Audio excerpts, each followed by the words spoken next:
అంటే రాముడు కూడా మాంసాహారి అని చెప్పి పెద్ద పెద్ద ప్రవచనకారులు కూడా మాట్లాడటం, దాని ద్వారా దుమారం రేగడం అనేది జరిగింది. దీన్ని ఎలా చూస్తారండి?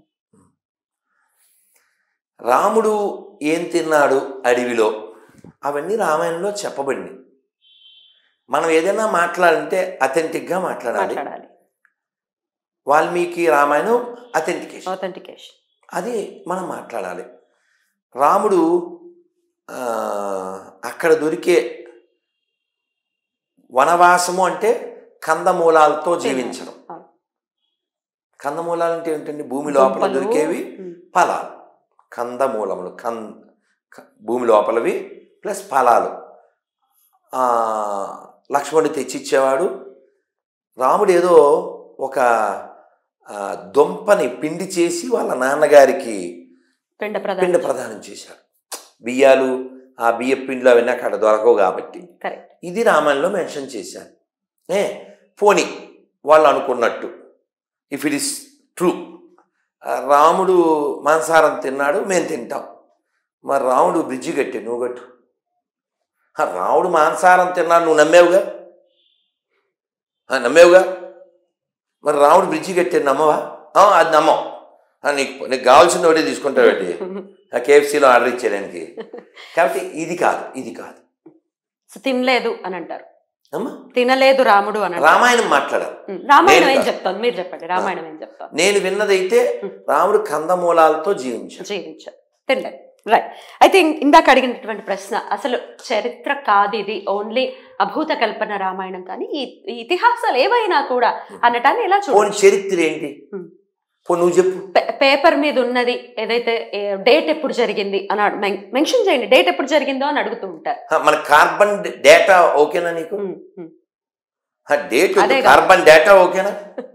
అది ఇంకా హైలీ గ్రేట్ ఎవిడెన్స్ కదా, అది ఓకే కదా. రామాయణం విషయమే కాదు, చాలా విషయాలకి ఎవిడెన్సు మన శిల్పాలు, మన దేవాలయాలు. ఇండోనేషియాలో ఇండో ఏంటి? ఇండియాకి సంబంధించింది. జకర్తా వాళ్ళ క్యాపిటల్ నేమ్. జకర్తా అంటే ఏంటి? జయకర్త. జయ అనే పదం ఎక్కడిది? జయ అంటే మహాభారతం పేరు జయ, తెలుసా మీకు? జయ అంటే మహాభారతం పేరు. వ్యాసుడు రాసిన 18 పురాణాలు కూడా జయ అంటారు, మహాభారతాన్ని జయ అంటారు. జయకర్త ఇండోనేషియా. మళ్ళీ దాని పేరేంటిది? అక్కడ ఒక ద్వీపం ఉందండి, ఆ ద్వీపం పేరు నాకు రావడం లేదు, మళ్ళీ గుర్తొస్తుంది. మన మాననీయ మాజీ ప్రధానమంత్రి అటల్ బిహారీ వాజ్పేయి గారు, ఇప్పటికీ యూట్యూబ్లో ఉన్నాయి, ఆయన చెప్పారు. ఏం చెప్పారు? ఎవరైనా మీరు అక్కడికి వెళ్తే వాళ్ళు రామలీలా ఉత్సవం చేస్తున్నారు, మీరు ముస్లిమ్స్ కదా, మీరెందుకు సెలబ్రేట్ చేస్తున్నారు? రామ్ ఉత్సవం ఏంటి? 42 రోజులు రామలీల ఏమిటి? మీ పాప పేరు సీత ఏంటి? మనే పూచా. ఆయన వీడియోస్ ఉన్నాయి. నేను ప్రశ్నిస్తే వాళ్ళు ఏం చెప్పారంటే, రాముడు మా సాంస్కృతిక వారసత్వం, మా పూర్వజుడు. రాముడు మా పూర్వజుడు. ఇస్లాం తర్వాత కాలంలో మేము అడాప్ట్ చేసుకున్నాం. రాముడు మావాడు, అందుకే మా ఇంట్లో సీత ఉంటుంది, మా ఇంట్లో గీత ఉంటుంది. కానీ మన దేశంలోనే ఈ సెక్యులర్ కుక్కల మెదల్లో రోత ఉంటుంది. మన ప్రధానమంత్రి గారు మోడీ గారు కూడా, నేను భగవద్గీత ఇస్తే చాలామంది మొరుగుతూ ఉంటారు, మొరగాలి, నిన్న మొన్న చూసా, మొరగాపోతే వాళ్ళకు కూడా కూడి దొరకదు కదా, రోటీ బి చాయేనా అని చెబుతూ, ఎందుకంటే మంచి గిఫ్ట్ ఏమన్నా ఉంటే చెప్పండి. ఇప్పుడు మీకు ఎగ్జాంపుల్ చెప్తాను. భగవద్గీతలో అంతా చెప్పాక 1863లో బాబు అర్జున నేను చెప్పాలని చెప్పాను, నేను ఇవ్వాల్సిన లెక్చర్ ఇచ్చేసాను, నీకు ఏం పిక్చర్ వస్తే ఆ పిక్చర్ బట్టి ఫాలో అవ్వని చెప్పారు. యథేచ్ఛసి తదాకురు. మీకు నెంబర్ చెప్పాను, శ్లోకం చెప్తాను. యథేచ్ఛసి తదాకురు విమర్శైతదశేషేణ అని మొదలుపెట్టి యథేచ్ఛసి తదాకురు. బాబు ఎలా చేయాలనుకుంటే అలా చేయి, ఆలోచించి నిర్ణయం తీసుకో, నా లెక్చర్ ఇచ్చాను అని చెప్పాడు. ఇలాంటిది మీరు ఖురాన్లో బైబిల్లో చూడరు. అది నీకు స్వతంత్రం లేదు. ఇప్పుడు నేను స్టేట్మెంట్ ఇస్తాను, అలాంటి స్టేట్మెంట్ ఎవరైనా ఇవ్వగలిగితే నాతో డిబేట్కి రావచ్చు. ఎవరైనా తనకు నచ్చిన మతాన్ని అనుసరించవచ్చు, దైవాన్ని ఏ పేరుతో అయినా కొలవచ్చు, పిలవచ్చు, తలవచ్చు. అసలు దేవుని నమ్మచ్చు, నమ్మకపోవచ్చు, అది వాడి యొక్క వ్యక్తిగత ఇచ్ఛ అనేది భగవద్గీతలో ఉంది.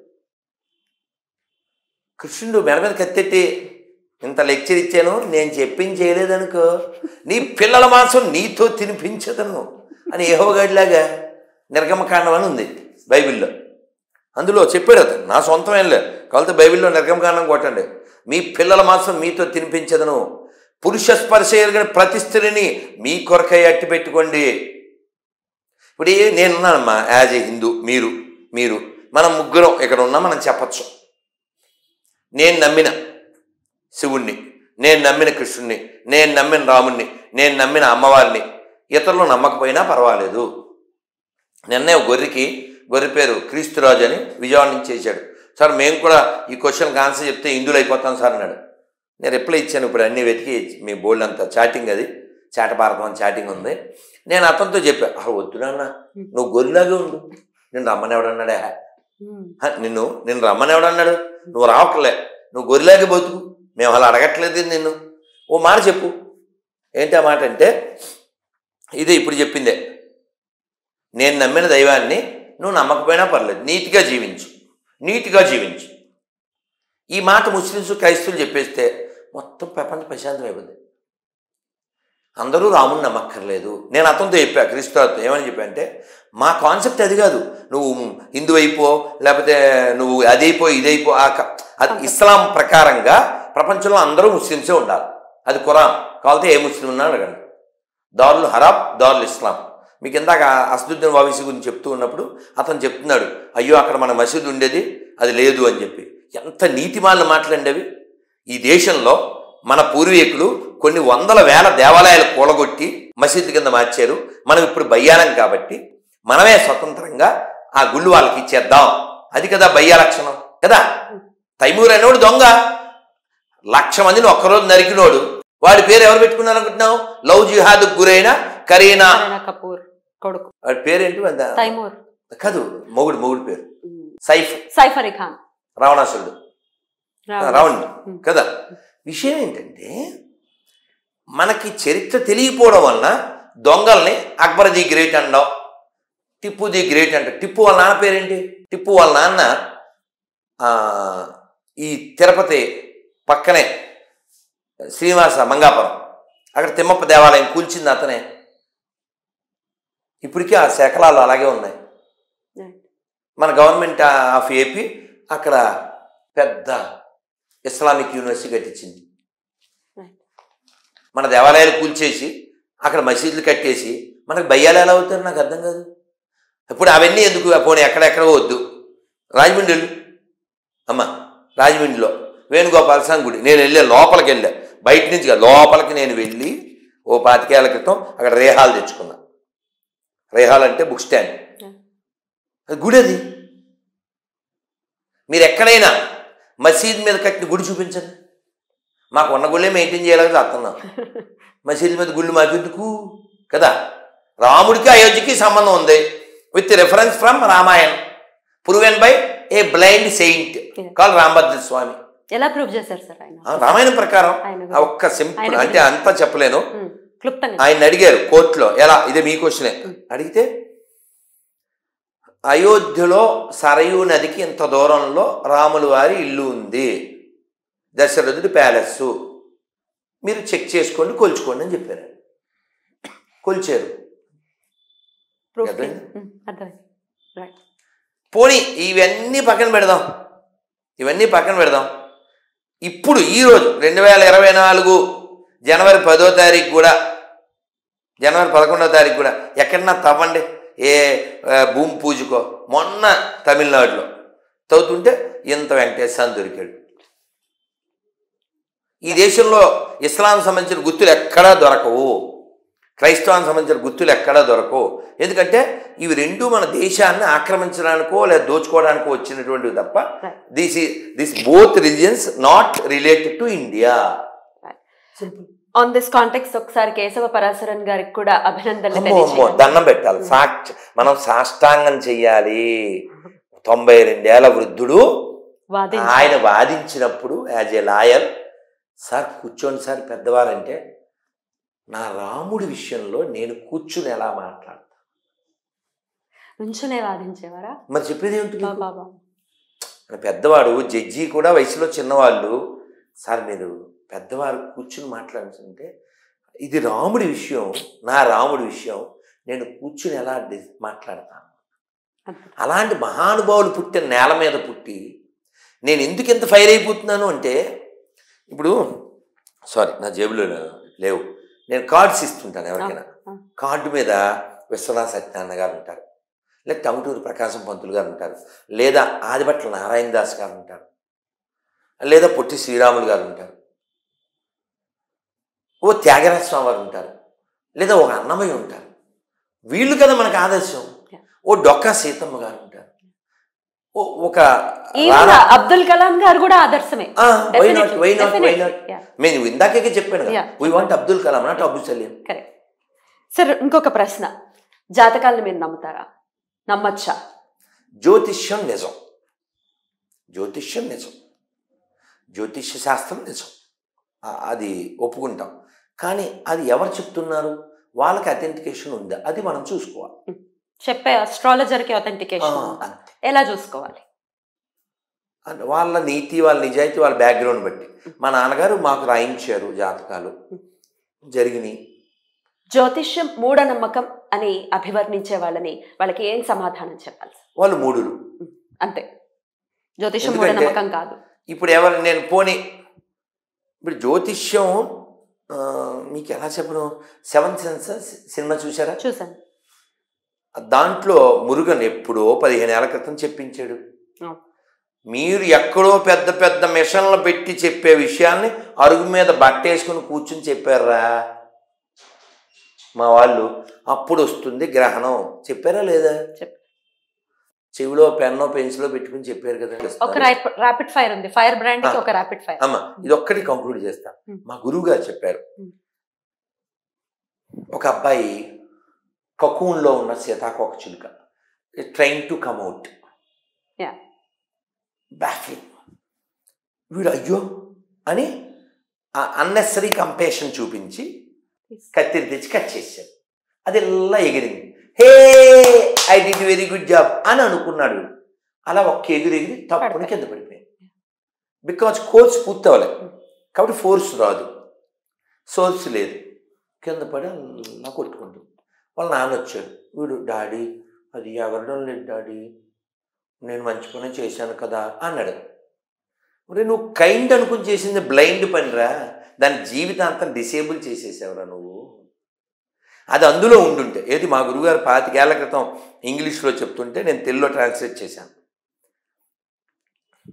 అది అందులో ఉండుంటే, కకూన్లో అందులో లిక్విడ్ ఉంటుంది, భగవంతుడు ఏర్పాటు చేశాడు, ప్రకృతి డిజైన్ చేసింది. అది ఇలా కొట్టుకుని కొట్టుకుని కొట్టుకుని ఆ లిక్విడ్ దాని రెక్కలకు పట్టుకుని దాని నర్వస్ సిస్టమ్ అంతా బలమయ్యి ఆ బలంతో అది తెంపుకుని బయటకు వచ్చి జీవిస్తుంది. నువ్వు ముందే కట్ చేసావు, సిజేరియన్ ఆపరేషన్ చేసావు, దాన్ని బతుకు బస్టాండ్ చేసావు. కాబట్టి in the name of kind your behaviour blind. కాబట్టి ఎవరికి హామ్ చేస్తున్నావు? నీకే. ఇప్పుడు రాత్రి 2ంటికి నువ్వు KFCలో ఆర్డర్ ఇచ్చి తినేసినా, జొమాటోలో టమాటో బాత్ తినేసినా అరిగించుకోవాల్సింది నువ్వే. రాత్రిపూట పండు తినడానికి ఆలోచిస్తాను నేను, ఎందుకంటే సన్న వెళ్ళిపోయాక ఇంకా బన్న తినకూడదు, ఇంకా ఫన్ చేయకూడదు. If you love your self, అందుకే నీ మీద ప్రేమ నీకే లేకపోతే ఎవడేం చేస్తాడు? ఏమంటే ఓపి, ఇప్పుడు మనం కొన్ని పళ్ళు తింటుంటాం, ఈ సీతాఫలాలు లాంటివి, అవి మొగ్గకుండానే మెత్తగా ఉంటాయి, ఓపెన్ చేస్తే రుచి పచ్చి ఉండవు. ఎందుకని? వాటిని అదేదో కార్బన్ ఏదో పెట్టి చేసేస్తున్నారు. అలా అసహజంగా పండింది తినడం వలన మన జీవితాలు కూడా అసహజంగా ఉంటాయి. పేషెన్సీ లేకపోతే ఏది పండదు, జీవితమైనా కాయైనా. నేర్చుకోవాలి ప్లీజ్ సార్. మీరు ఒక ఫైర్ బ్రాండ్, మీకు ఒక చిన్న ర్యాపిడ్ ఫైర్, పటపట only choose only one. Okay, Rama or Krishna? రాముడు కానీ కృష్ణుడు కానీ? Both are same. Choose only one. అలా కాదమ్మా, నామాలే చెప్తున్నాను, నేను నామాలే చెప్తున్నాను, నామాలే అడుగుతున్నాను. రామనామా కృష్ణ. రోజు Hare Krishna Hare Krishna Krishna Krishna Hare Hare, Hare Rama Rama Rama Hare. This is our base. సరే, they are both same. If it is ఇప్పుడు ఏకం సత్విప్ర మన సనాతన ధర్మంలో ఉన్న గొప్పతనమే అది కదమ్మా. ఇప్పుడు మీరు ఎలా మాట్లాడారు సరదాగేనమ్మా, సరదాగే. ఈ చూజు ఇది అంటే మీరు సరదాగా అడిగినా ఇందులో ఎంత ఎంత చరిత్రను మీరు బయటికి లాగారు తెలుసా మీరు. You did very good job. Choose only our God in the name of 2 letters. ఆ దుర్మార్గం వల్ల కదమ్మా పాకిస్తాన్ పుట్టింది, ఆ క్రూర మాస్తత్వం వల్ల కదమ్మా బంగ్లాదేశ్ పుట్టింది. చూజు ఓన్లీ అండ వల్ల కదమ్మా ఇంత ప్రపంచం నాశనం అయిపోయి కోట్ల మంది చచ్చిపోయారు. జపం చేయడం జ్ఞానాన్ని పంచడం. జపం చేయడం. తులసి, గోవు. గోవు ఏమిటో శుభలగ్నం సినిమాలో అన్నట్టు అనాలి నేను ఇప్పుడు. ఏమిటో. భగవంతుడి మీద భారం వేయడం, ఫైట్ చేయడం. రెండు కలిపి చేయాల్సిన పనులు మీరు విడగొట్టి చెప్తున్నారు. భారం వేసి ఫైట్ చేస్తున్నాం, ఇప్పుడు చేసేదేంటి. బ్రహ్మచారి ఆశ్రమం, సన్యాసాశ్రమం. అందులోంచి ఇందులోకి వచ్చేయాలి. Krishna as warrior, Krishna as lover. Krishna as lover. Lover. మోక్షం పొందటం, కృష్ణ సేవకుడిగా ఉండటం. అసలు కృష్ణ సేవకుడిగా ఉంటే అవన్నీ వచ్చేస్తాయి. ఒకటిలో ఉన్నాయి, 2 ఉన్నాయి. భాగవతం, భగవద్గీత. భగవద్గీత చదివిన తర్వాత భాగవతంలోకి వెళ్ళడమే. ఓకే. గురుసేవ, కృష్ణ సేవ. గురుసేవ. Sitamma, Radhamma. Both are same. నీ ఫస్ట్ క్వశ్చన్ ఇది ఒకటే. That's all sir, that's all. Thank you so much. చాలా సంతోషం, చాలా సంతోషం మీ వాల్యుబుల్ టైం ని ఇచ్చినందుకు. ఎందుకంటే నేను మీకు టైం ఇవ్వడానికి కారణం చెప్పి నేను వెళ్తాను. లాస్ట్ టైము ఆది పురుషు సోది పురుషు మీ దాంట్లోనే వచ్చింది, చాలా లక్షల మంది చూశారు. మనం నిజం చెప్పకపోతే మన సమాజానికి ద్రోహం చేసింది. అందుకని మీరు అడిగారు, మీకు భయం లేదా, ఈ ధైర్యం ఏంటి, బోల్డ్నెస్ ఎలా పెంచుకోవాలి. నన్ను మీరు అడిగిన ప్రశ్న ఈవిడ ఇలా అడిగిందని ఎంతమందికో చెప్పాను నేను. బోల్డ్ చోట్ల చెప్పాను, చాలా చోట్ల చెప్పాను. ఆన్సర్ ఏం చెప్పాను అప్పుడు చెప్పింది మళ్ళీ చెప్తున్నాను. ఆశలు లేనివాడు, ఆశయం ఉన్నవాడు నిజం చెప్తాడు. నాకు ఆశలు లేవు, ఆస్తులు లేవు, ఆశ్రమాలు కూడా లేవు, ఆశయం ఒక్కటే ఉంది. ఏమిటి ఆశయం? సర్వే జన సుఖినో భవంతు, లోకా సమస్త సుఖినో భవంతు, కాలే వర్షతు పర్జన్య పృథ్వీ సస్యశాలిని, దేశోయం క్షోభరహితో బ్రాహ్మణా సంతు నిర్భయా.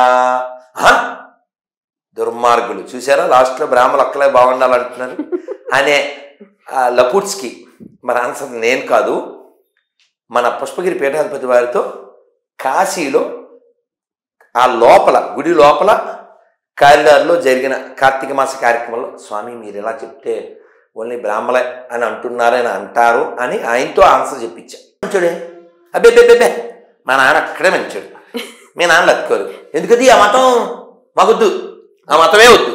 అందుకే నేను స్టేట్మెంట్ ఇస్తున్నాను, ఎడారి మతాలు ప్రపంచానికి ప్రమాదం, సెక్యులరిజం భారతదేశానికి ప్రమాదం. ఎవరైనా డిబేట్కి రావచ్చు, నీతి కలిగిన వాళ్ళు. థ్యాంక్ యూ వెరీ మచ్, ధన్యవాదాలు. హరే కృష్ణ తల్లి. హరే కృష్ణ.